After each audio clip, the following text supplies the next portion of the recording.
Hello friends, इस video में देखने वाले हैं हम क्वेश्चन नंबर 10। तो 10 भी हमारा मल्टीप्लाई को लेकर आया है, ब्रैकेट है बट हल्का सा डिफरेंस है इसमें। देखो पॉइंट का मींस डेसिमल का। तो डेसिमल वाली मल्टीप्लाई करनी है अब हमने, बिल्कुल स्टेप बाय स्टेप करेंगे। लाइट भी आ चुकी है, अब आपको थोड़ा क्लियर दिख रहा होगा। तो देख लेते हैं हमारा क्या बोलना चाह रहा है। तो 0.25 की मल्टीप्लाई 4f माइनस 3 से हो रही है और इस साइड क्या हो रही है 0.05 की मल्टीप्लाई 10f माइनस 9 से हो रही है। सबसे पहले मल्टीप्लाई कर लेते हैं। तो मल्टीप्लाई हमने बहुत केयरफुली से करनी पड़ेगी। तो मीन्स इसका आंसर जैसे कि आपको पता है 25 4 जहाँ हमारा 100 होता है तो 100 लिख देंगे, 100 लिख देंगे। तो पॉइंट कितने के बाद, 2 के बाद, ये लो लगा दिया हमने। ये आगे हमारा f माइनस, अब 25 3 जहाँ हमारा 75 होता है 75 लिख देंगे और पॉइंट कितने के बाद आएगी, 2 के बाद। तो मीन 0.75 इस टाइप से हो जाएगा। अब आगे जब चलेंगे हम 5 10 जा कितना होता है 50, तो 50 लिख देंगे हम पहले और एफ भी लिख देंगे और पॉइंट कितने के बाद थी हमारी, 2 के बाद। तो पॉइंट यहाँ आएगी, इस टाइप से लिखेंगे इसको। फिर हमारा 5 9 जा 45 होता है तो माइनस 45 लिखना पड़ेगा, पॉइंट कितने के बाद, 2 के बाद। तो पॉइंट इस टाइप से आ जाएगी। अब देखो रीअरेंज करना पड़ेगा, जैसे कि आपको पता है अगर मल्टीप्लाई में अगर आपको कुछ कंफ्यूजन लग रही है तो आप मल्टीप्लाई करके देख सकते हो। अब देखो क्या करना है हमारा इसमें, एफ वाले एक तरफ माइनस 1.00f, मतलब तो एक ही है, 1 ही है इसका मतलब, बट हम लिख रहे हैं आपके लिए जिससे माइनस करने में आपको बेनिफिट रहे। माइनस 0.50f और इधर क्या है हमारा माइनस 0.45 और प्लस का हो जाएगा 0.75 जब एक साइड हो जाएंगे, इस टाइप से हो जाएगा। बहुत ईजी है, बस स्टेप बाय स्टेप। अब जब हम इसको माइनस करेंगे 1.00, अब 0.50 में से माइनस, ये माइनस हो रहा है तो 0.5 मतलब 10 बन जाएगा, तो यहाँ 0 तो मतलब 0.50, तो 0.50f। 0 आप लिखो या ना लिखो बात एक ही, बट फिर भी हम आपके लिए लिख रहे हैं, कुछ नहीं छोड़ रहे हैं आपके लिए।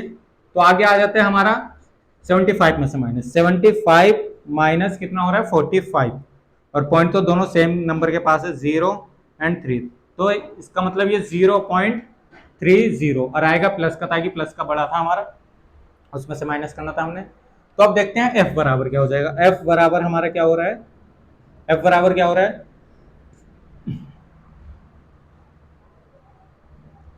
f बराबर हमारा क्या हो रहा है। तो f बराबर हमारा, थोड़ा तो दिक्कत इसने करा है क्वेश्चन ने कहीं ना कहीं।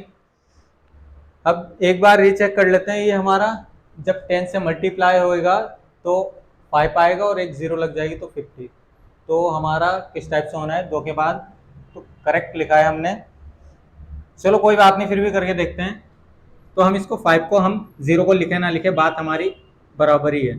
तो f हम लिख देते हैं इसको इस टाइप से, इसकी कुछ वैल्यू नहीं है।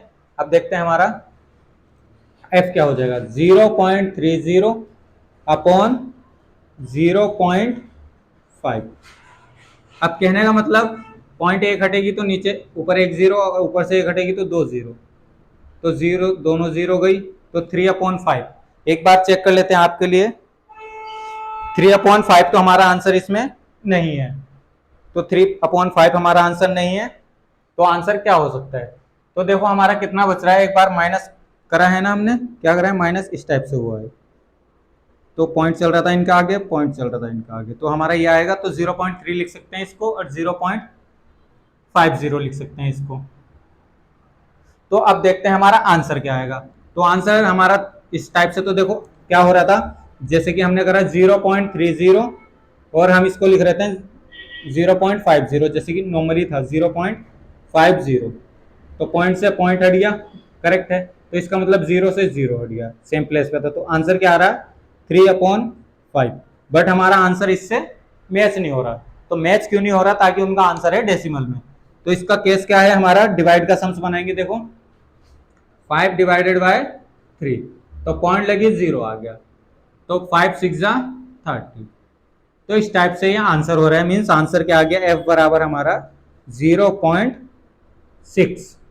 इस टाइप से इसका आंसर है। मैंने तभी आपके लिए चेक कराया आंसर क्यों नहीं मैच हो रहा है। आंसर हमारा इसमें डेसिमल में, फ्रैक्शन में भी छोड़ सकते हैं, ताकि हम फ्रैक्शन को जब ज्यादा सॉल्व करते हैं तो डेसिमल ही आ जाता है। इस टाइप से हमारा क्वेश्चन कंप्लीट होता है और आशा करते हैं आपको पूरा चैप्टर समझ में आया होगा। इस चैप्टर में हमारी ओनली 2 एक्सरसाइज थी।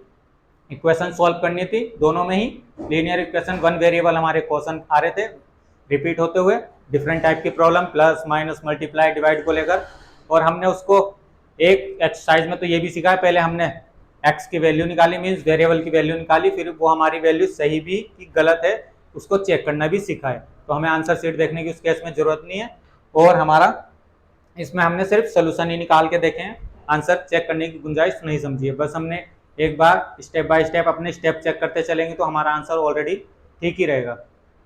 तो बाकी तो इस क्वेश्चन में हमारा कुछ नहीं था, ये 10th क्वेश्चन था और एक्सरसाइज यहीं कंप्लीट जा रही है, चैप्टर भी यहीं कंप्लीट हो जाता है हमारा। बाकी आपसे बहुत जल्द मिलेंगे, आपसे नए चैप्टर में, फ्रेश चैप्टर में, जो भी आपके लिए हमें अच्छा लगेगा आपके लिए जरूर लाएंगे। वैसे तो इसके बाद हमारा थर्ड चैप्टर कौन सा है?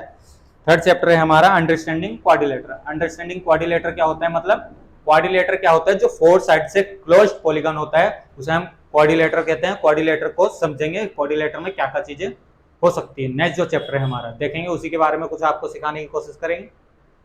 बाकी आप इस पूरे चैप्टर को रीड करके जाओगे तो एग्जाम में अच्छे से मार्क्स बन जाएंगे आपके। इसी के साथ हम धन्यवाद।